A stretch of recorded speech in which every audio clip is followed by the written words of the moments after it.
Good morning, folks. This is Cheryl Allen, working as the Deputy Superintendent at the Office of Public Instruction, welcoming you to our webinar today, in which we're happy to provide some updates to you and keep you posted on what is coming down the pipeline. We should have Megan Peel with us from DPHHS to take us through the flow of a graphic that DPHHS has so graciously put together for all of us. So Tristan, if you will share that graphic, we'll turn the time over to Megan to get us started. Absolutely. Megan, are you here yet? I'm not seeing you. Oh, here, I see you now. I'll get you.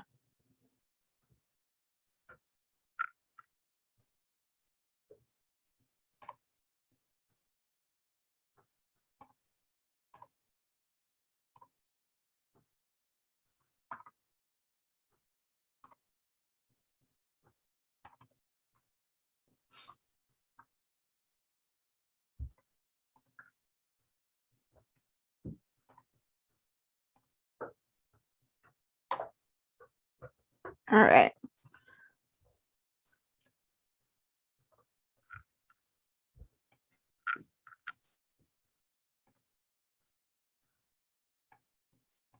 Tristan, if you could do a little resizing, that would help. Yes. It's not moving around for me either.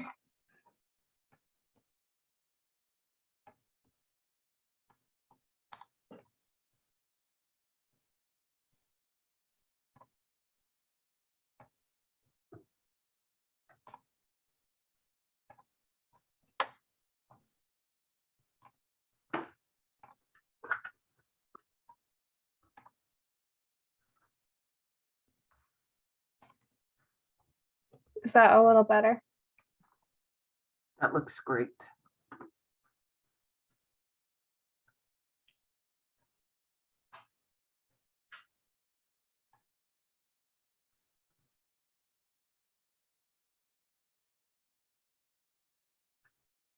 Megan, does that work for you? Yep. Okay. Happy to have Megan with us, and she'll take us through the IGT process in this graphic, which hopefully is helpful to everyone.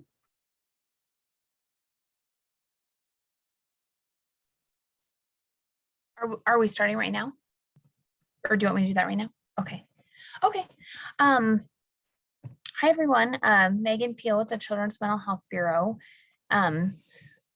We were just getting some questions on kind of the flow of the IGT process. And so someone in my bureau, we worked with to put this together as kind of just a visual aid on the steps and the responsible parties for it. And we can send it out after the meeting, but let me just pull it up on my other screen so I can see it a little bit bigger so I can walk you through the columns.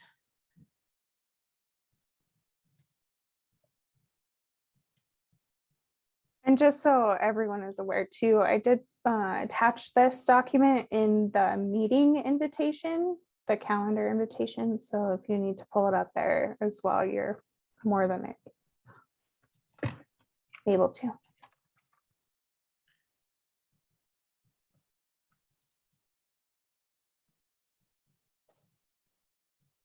Okay, so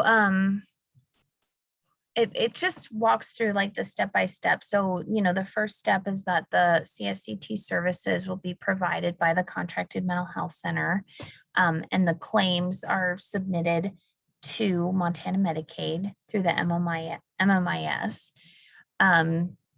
These claims will go through our process and penned for payment.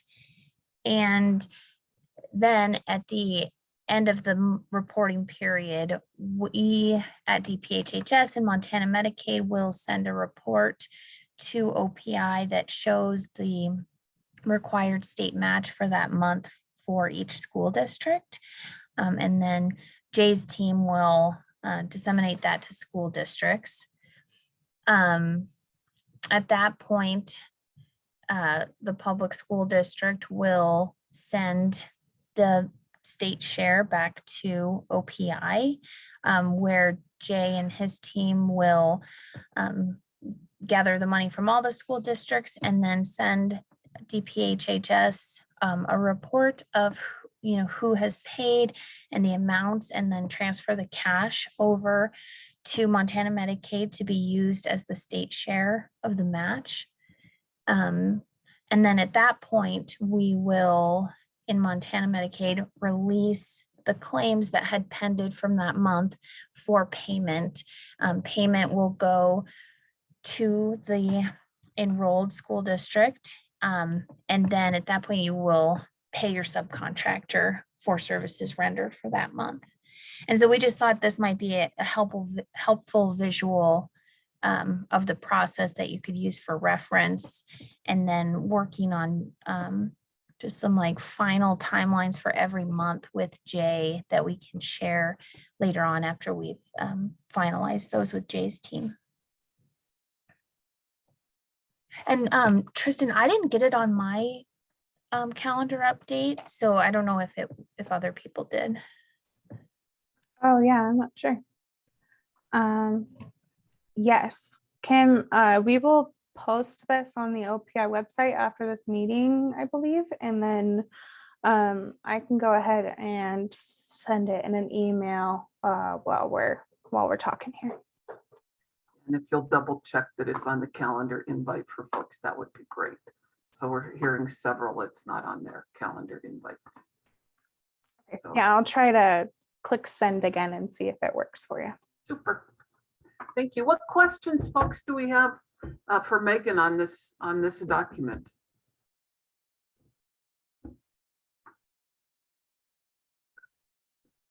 Jolene has got her hand raised. Tristan, if you'll make certain she can visit.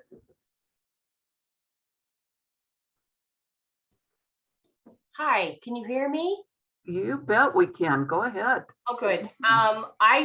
This is probably the question, I don't know, that the clerks are thinking the most, at least is what I'm thinking. Well, there's actually two. The first one is I just need coding guidance, because I know that we're not allowed to pay one out of the other and the other out of the other. So the funds can't commingle. So I'm hoping for OPI coding guidance, maybe project numbers or fund codes or something. And the other thing is, so I am just thinking that this process will take longer than my providers can wait. And I know it sounds like you guys have actually sort of had a heads up on that. Just some input on both of those two things would be great. Thank you. So Jolene, this is Cheryl. We can make certain the coding guidance is out to you. We've had that out a few times, but we'll make certain we get that sent. Oh, my bad. Thank you. Okay. Directly to you. No problem. And then I'll let Megan talk about the third-party providers, and she works pretty closely with them. Yeah, thanks for that question, Jolene. I think it would definitely be something that, the school district should talk with their third-party providers and, just make sure that all the expectations are set at the beginning. But I've talked with all of the mental health centers that provide CSCT services, and, they are aware of, a monthly payment and of this process. And I think that it will cause some challenges that, especially as we first get started with paying on a monthly basis. But I think that it's not something that we can't, adjust our business processes to address. Thank you. And I think there's the last question, I promise, is we are part of a co-op. And is there any guidance for that, or should I just get a hold of my co-op and ask them where they fit into this process?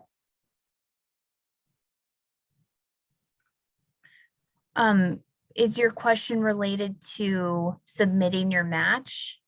It's the whole thing. I mean, I just like they're part of the responsibility here. Do I pay them? Do they pay OPI? Do I pay OPI and then they get the reimbursement and then they have to give it back to me?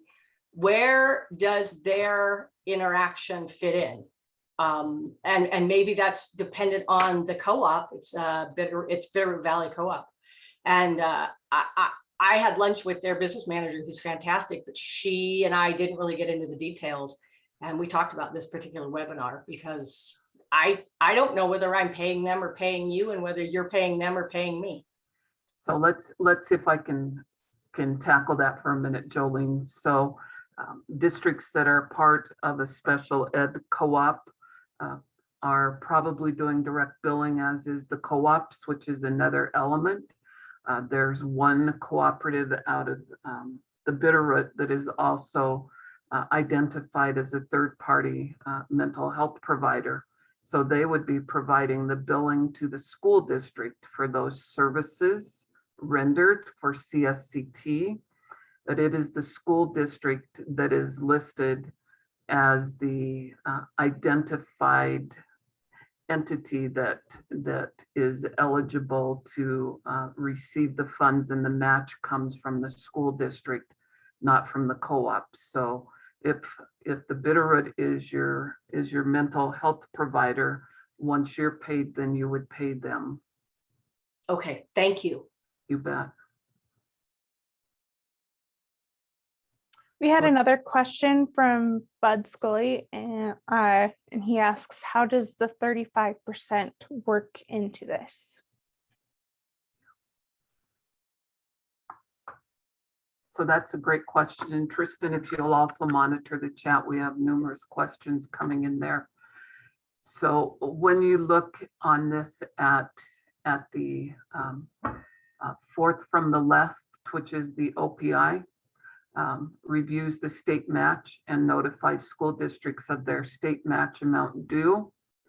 And then we go to the first public school district. That is where the public school district's 35% match will be slightly less than that at this time, as was described. You will see what your match is. That match is then sent to the OPI through the IGT process that districts will be party to, and then the OPI, as part of that IGT process, transfers your state match to DPHHS, who can then process the claim to release those dollars. So right at the first OPI and the first public school district is where that comes into play. That's where it begins. Thank you, Megan, Cheryl. yeah, you bet. Megan, anything to add to that question? Nope. And then Chad Berg asks if there's guidance yet on the match leverage spreadsheet workbook. Yes, we will review that with you here in just a few minutes as we get through the questions in this first series. So thanks for that question, Chad. We're pleased to share that with you. And then Jay will provide a working session with the clerks on November the 8th at 11 a.m. So we'll keep time certain and strive to be on Mondays. So that'll happen the 8th. Shauna asks if there is a list of school providers. Is there an approval process for private providers to become school providers? There is a process. I'm going to defer this over to Megan because she is far more well-versed in that process than I am. I might need some clarification, Shanna, on what your question is. We do have a list of school districts that are enrolled and currently providing CSCT services, but if you could kind of clarify the second question about for private providers to become school providers. Okay, so I guess what we used here in Havre was AltaCare, and AltaCare is pulled out. So our only options for CSCT services are private providers. So I'm not sure if this is even something that we're able to continue with or take part in, or, I mean, we're wanting to get the services to our students, but I don't know what, I guess I don't know how we're gonna do that if we have to go through private providers. So everything references the school provider. So I'm asking, Yeah.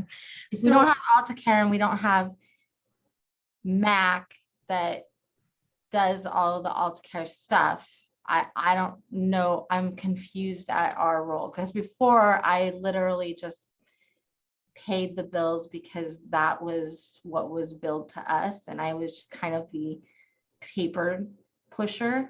And now it feels like it's a little bit more involved in that, and I don't want to do something incorrect.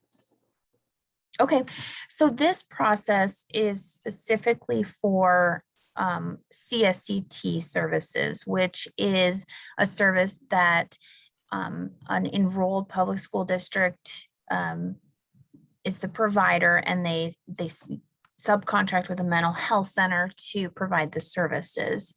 And you know, if AltaCare pulled out of your school, you know, I'd be happy to put you in contact with another mental health center that would potentially, you know, be interested. Like, you know, there are several others like Yellowstone Boys and Girls Ranch, or Intermountain, like several, and I can kind of see who's serving your area or who would be interested in serving your area, and help facilitate that.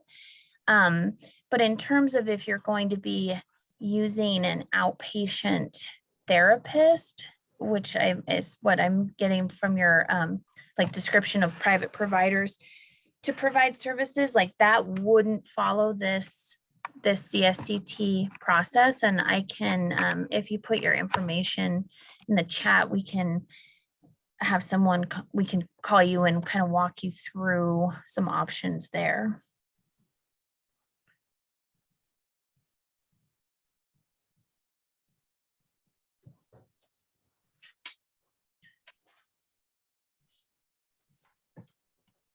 Oh, okay, I got it.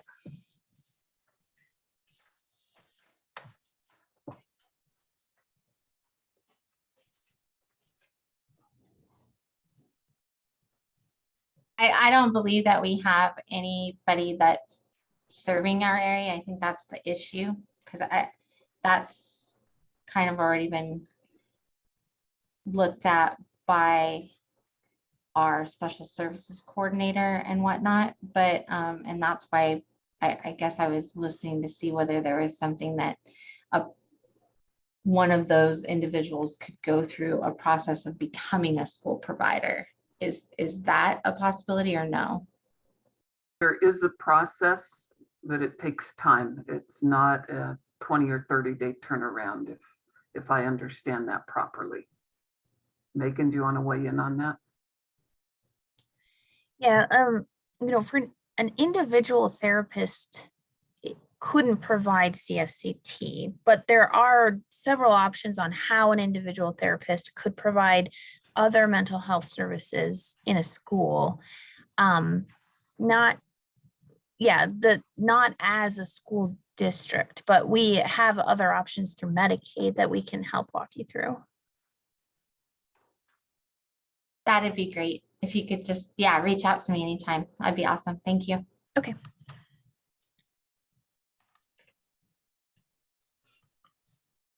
All right, so next question is from Lenore, and they ask, will we begin this process in November?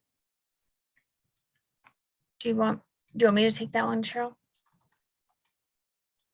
Where it's anticipated that bridge funding will be exhausted, that will help with that.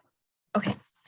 So we have been carefully monitoring the status of the bridge funding, and we have been able to make it stretch out based on a couple little things. And actually there's a further question that I can address too a little bit later, but we had an enhanced FMAP and it has helped us to stretch out the bridge funding to cover October claims. And then we're fairly sure that it's going to cover all of our November claims as well. And so the first month that will require a state match from the school districts will be for claims that occurred in the month of December. And I have someone, we're just about at the end of the month for October claims. And so we will run the most updated analysis on the bridge funding. And then I can get that to Cheryl and Tristan to have them distribute it out so that you guys are aware of what your individual spending is and the status of the bridge funding. And then, do you mind if I just go to the next question that's kind of related? Okay. So, yeah, Representative Cafaro asked, does the match required of schools incorporate the enhanced federal match for both Medicaid and CHIP? Yes, so part of our COVID relief funding in Medicaid was an enhanced FMAP, which is the federal portion of Medicaid funding. And the enhancement was 6.2%. And so that's one of the reasons that we were able to kind of stretch out the bridge funding was we applied that enhanced federal match to CSCT services. And so the federal match was approximately 72% rather than approximately 65 point something percent. And then as long as the state of Montana is receiving that enhanced federal match, we will be, pushing it down to help schools and mental health centers as well. So it will reduce the school's state match portion for as long as we have that enhanced federal match.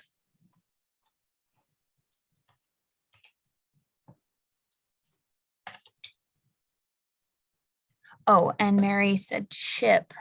So for CHIP, CSCT is not a covered service for CHIP.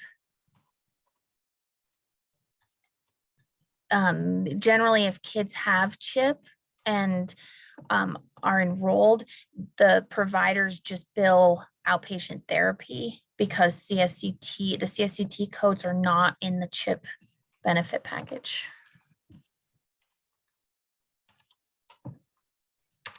Thank you, Megan. Mhm. Tristan, on to our next question in the chat. Yeah, we have Hellgate Elementary asking, how are the match funds made to the state, check or electronic? Yes, those will need to come as a check, not as an ACH. Thank you, Cheryl. It looks like Mary has a follow-up question really quickly too. Why is CHIP on the spreadsheet? Oh, so Medicaid is never simple. So there are three populations of kids that receive of eligibility. One is Medicaid. The second big one is CHIP. And then there's this really small group of kids. It's generally around 5,000 kids are eligible for this.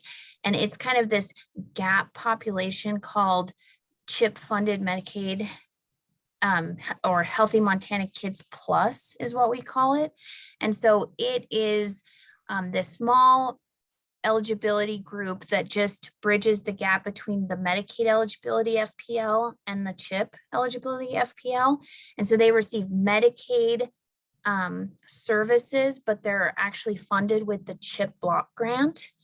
And so, sorry if I misunderstood your question, Mary, but they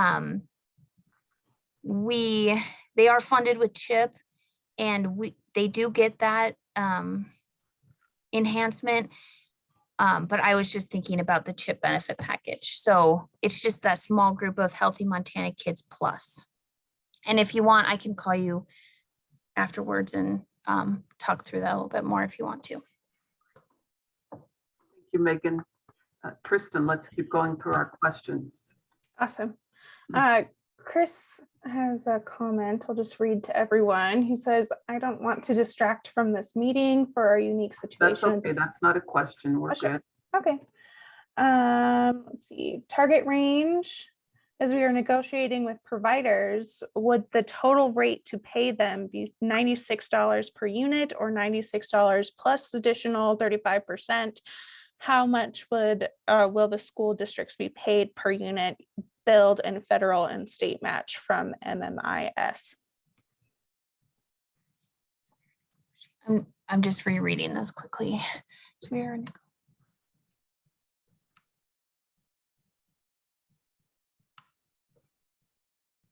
So the school districts will be paid the full computable reimbursement amount.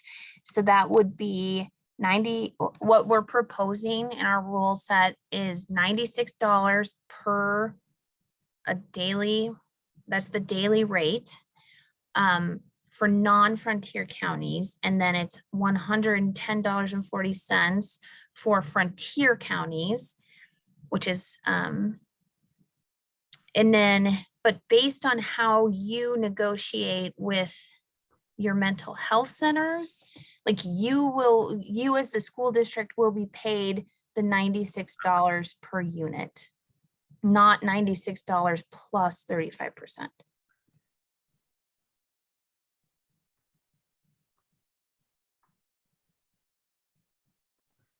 And Jay's session on the 8th will be really helpful to support you on that as well.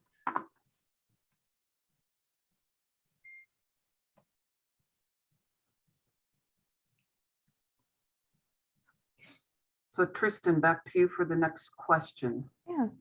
Dustin asks, can the district use Medicaid reimbursement funds, admin claiming or IEP services as a source of matching funding, or does OPI consider these funds coded to state revenue codes 3355, 3357 as federal funds? So again, this will be a great question for Jay. The utilization of Medicaid reimbursements to use as your match funding has been discussed multiple times in the past, and it would not be eligible to use as your match. So looking at your non-federal sources of funds will be really important, and Dustin will make certain that guidance related to that, Tristan can send that out again.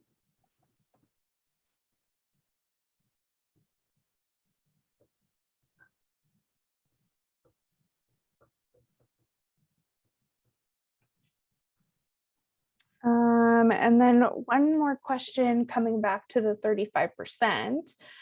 Bud asks if our costs for services to the provider is greater or equal to the 35%, does the district not have to submit any funds?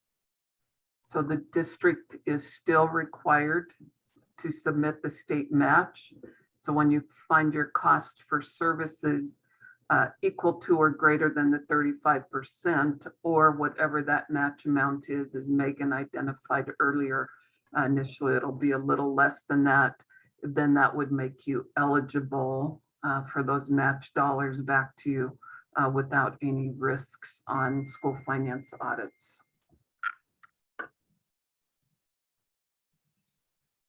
But the match dollars are still required to be sent.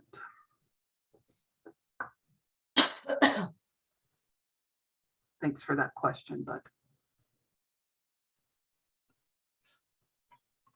Looks like that's everything in the chat and the Q&A, but it looks like Jolene still has her hand up. Jolene, did you have another question? No, I just accidentally hit my mouse. I apologize. No worries. We want to just make sure. Okay, let's switch to our spreadsheet that should help address the question that came in earlier around that workbook.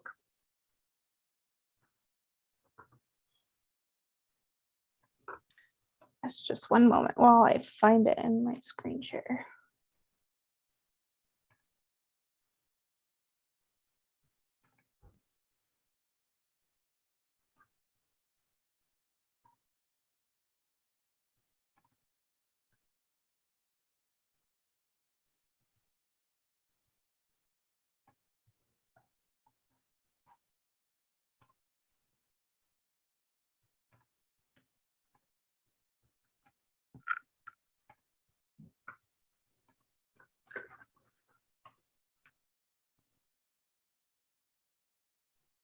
This is the right one, right, Cheryl? Yeah, this is. And so Jay and his team have put together this workbook. And so this particular workbook sheet fills in from your other two tabs. But let's look at this one for a moment. So it's your local match for the month/year, school district, provider number, claim month for the match requirement there.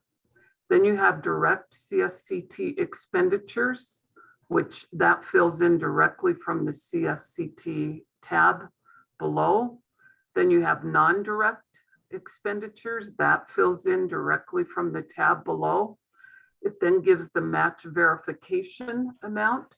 It has the previous month's match carryover and your claim month match requirement. So one of the elements that Jay's really been working diligently on is that if you had previous match excess from the previous month, that carries forward. So you can always see your over under. And then this is what will be signed by the school district, verifying that this is accurate, sign and date it. And this is what comes in with your payment. So let's go to the CSCT Direct tab. Down below, Tristan. And so you can see personal services. So we'll have Tristan enter a position there of a custodian, for example.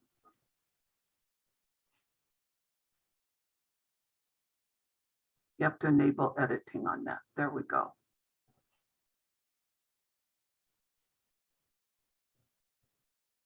And we'll put a salary in it at 50,000. This is an example only. Fringe benefits at 17,000. Then let's go down to operational. Let's put rent. So this can be your square footage, what you require. This can be your board policy that identifies by space. Let's just put $3,000 there. We're just going to give you examples. And then for a description, we could put utilities here. We can put supplies here. We can put IT here. We can put copying costs, and that list continues. So if we go back to the certification form, you will see here that it already starts populating for you. And so as you fill out your tabs, it will start populating. If we go to the CSCT non-direct tab, again, you see the same kinds of things. So we might put a clerk's position there.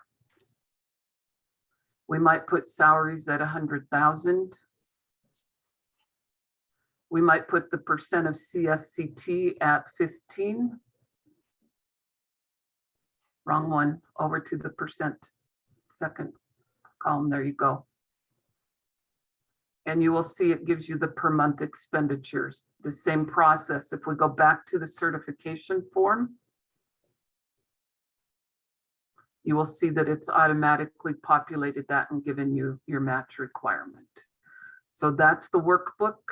Jay is finalizing the instruction page of that, and we'll have that out for you. And then on the 8th, we'll go through this in detail, but we wanted to make certain that you saw what this workbook will do in its simplest form. We encourage you to be certain that you pull this down from the website, because that's where the updates to this certification form and these workbooks will be. So I'll stop there and see what questions you might have.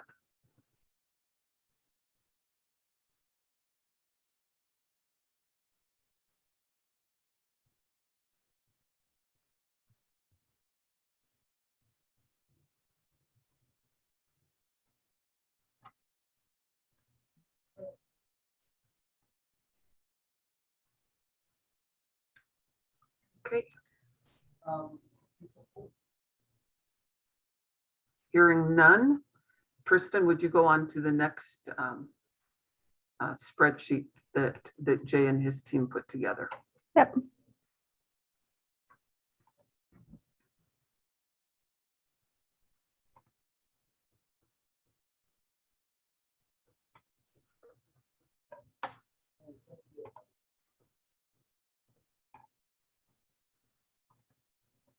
So this is a document that our team has been working on so that you will be able to see what's happening with CSCT state share, all CSCT totals that apply to that. So the teams are working on this right now to get these out to you early next week so you can see the activity that has occurred in your school district during this period of time since we started in July.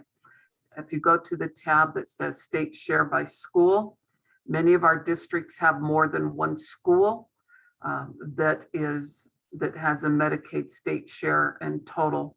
So if you go to CSCT, you see current year claims only, and again with those grand totals. So you'll be able to see what's happening in activity by your schools, as well as the district total for what your potential share in the future will look like. So the goal behind this is to ensure that you have regular updates and that you can predict based on activity what your state match might be. And so if you look, as Megan indicated earlier, with the enhanced rate from the feds, you can see the 35% in this particular element actually is coming in at 27.86%. So you'll be able to continuously see both the dollar amount and those percent amounts. So this is just an informational document that we have promised to get out to you so that you can see this. And as Jay is indicating, this is a cumulative claim amount for the year to date. And future reports will be the single monthly period, but we will note the total prior monthly amounts on the report for you. So you'll see current, but you'll also have that history. What questions do you have on this document and its purpose?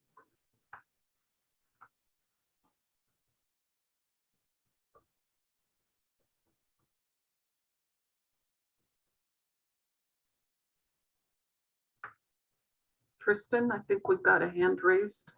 Yeah, go ahead, Muffy. Hi, thank you so much, Tristan.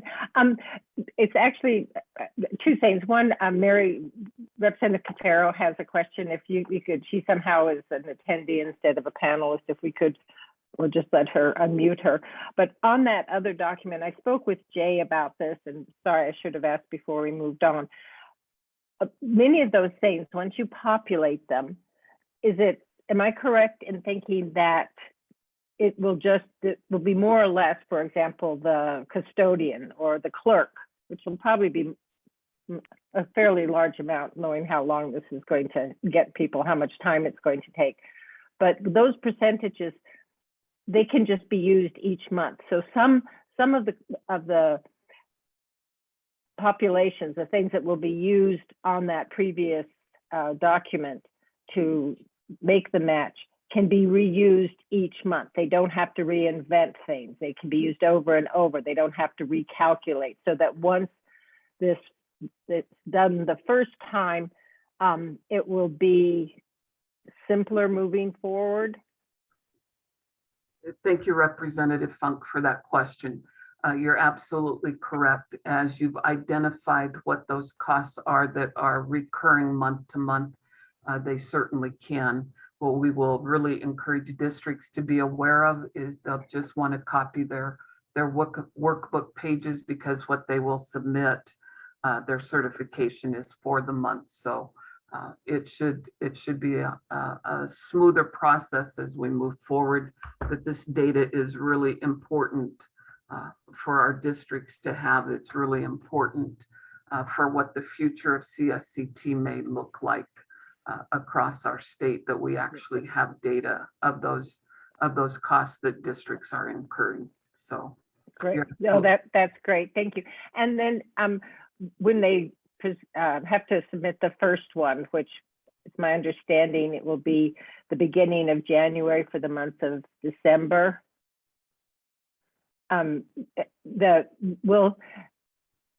it is complex, and will there be people at OPI that can check and double check and help them complete the documents so that when they submit them in January, they don't find out middle of January, oh no, that doesn't work, you've done this incorrectly, but sort of help moving forward, particularly our districts that are smaller and don't have as much administrative personnel?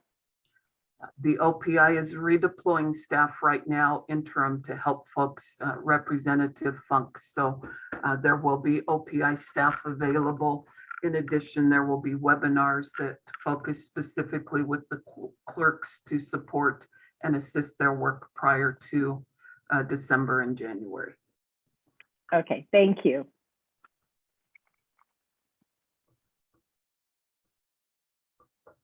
Okay, do we have additional questions, Tristan, on these?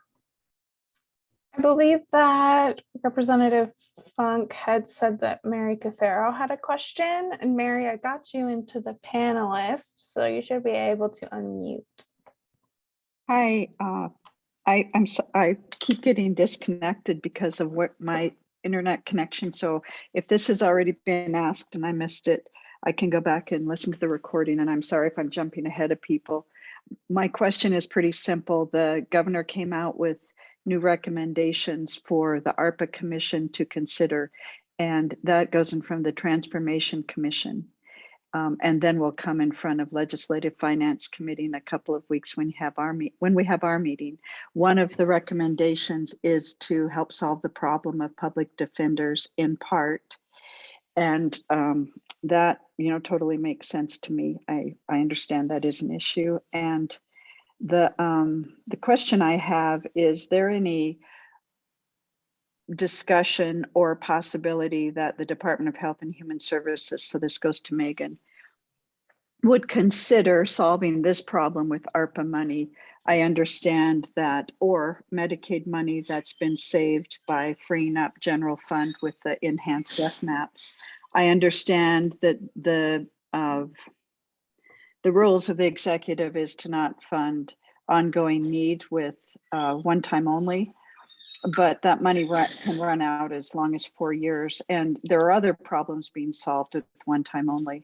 I also understand that you can't match federal with federal, but there are ways to get at the general fund, like I said, that's being freed up because of the enhanced FMAP. So my question is there any discussion, I'm hoping there is, about potentially just solving this problem, at least in part, until everybody gets their act together and actually can come up with a system that works for school districts and for families and children, most importantly. So is there any discussion about potentially using ARPA funding until this gets sorted out? Yeah, at least. Thank you. Yeah, Representative Cafaro, this is Cheryl Allen. Let me tackle that question. Those are probably discussions that are happening at pay grades above all of us, and we certainly can add our voices to those of legislators that are having those conversations with the governor's office and subcommittees. Does that mean that you will be adding your voices? Because obviously this is taking longer than the legislature anticipated when we appropriated the bridge funding. Of course, there were legislators who wanted to appropriate more than the bridge funding, and Governor Gianforte's budget did include just funding it through Medicaid. But so are you saying that there are conversations at levels above you And is there anything I as a legislator can do on the Health Commission as well as acting chair of LFC to help with those conversations? Because this is getting so complicated and creating such a problem in the communities, as you know. And if we can just be helpful to provide some stable funding while all this other stuff is worked out, I want to be helpful in that regard. So is there anything I can do to help? And are the conversations happening at a level higher than yours? So those conversations are happening on a continuous basis, and we'll be happy to relay your concerns related to this, as we all know that the IGT process was hinted at in the legislation itself that was passed. So we've been working diligently with all of the elements that needed to take place to get to this stage. And indeed, if the governor's ARPA team is inclined to send dollars here or direct the general fund out of DPHHS can help, I'm certain that we're all eager to do everything we can to aid and support our school districts in this matter that was laid at their feet. So we appreciate that, Thank you. and we'll continue working diligently on this as we have for several months together. Okay, thank you. That's really good news. I appreciate. I look forward to hearing more. Thank you. Thank you, Representative Cafaro. Tristan, I think we have a question in the chat. Yeah. Dustin asks, how is this match 35% paid to the OPI, not an additional cost to the district? Am I on the right track in terms of accounting? Pay 35% match due to OPI from general fund. Report the costs, custodial, IT, etc. Previously paid from general fund in the spreadsheet and reclassify that amount out of the general fund and into CSCT program reporter code in Fund 15. In theory, as the match was previously unbudgeted, the cost of the match paid from the general fund should be negotiated by the amount of cost reclassified out of the general fund and into Fund 15.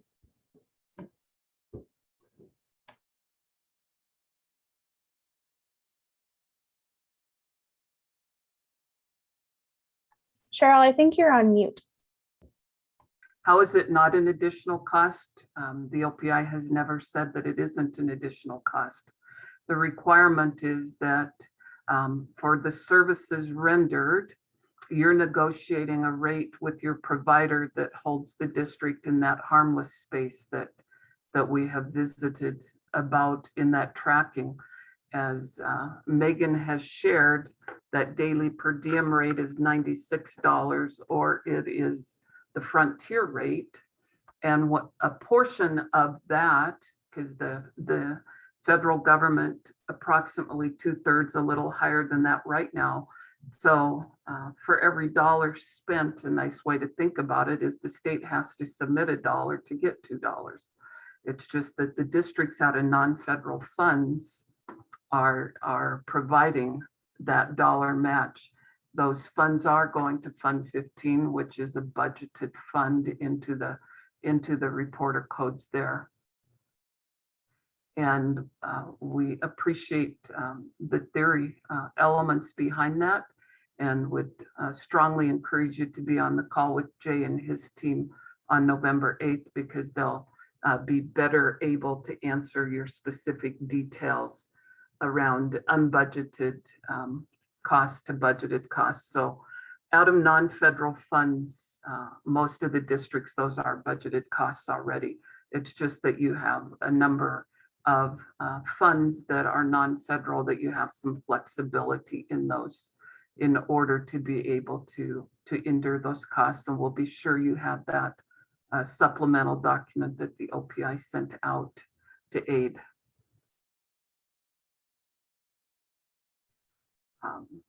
Mike saying it would be helpful to have those documents on the OPI website.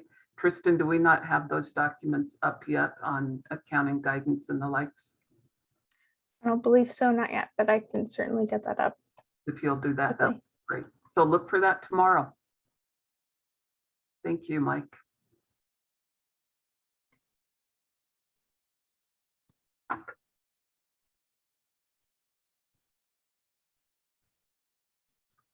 Final questions from the group?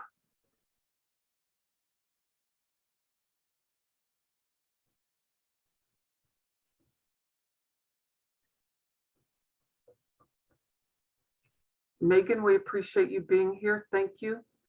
Folks, we appreciate all the participants that are here with us today. And again, on November 22nd, we'll do an update for all. And on November 8th, there will be a clerk session with Jay, 11 a.m., both of those times. And happy Monday to everybody as we quickly look October into the rearview mirror. Have a good rest of your day. Yeah. Thank you. Thanks so much for getting us on. Appreciate it. Talk to y'all later. Thank you. Bye-bye, folks.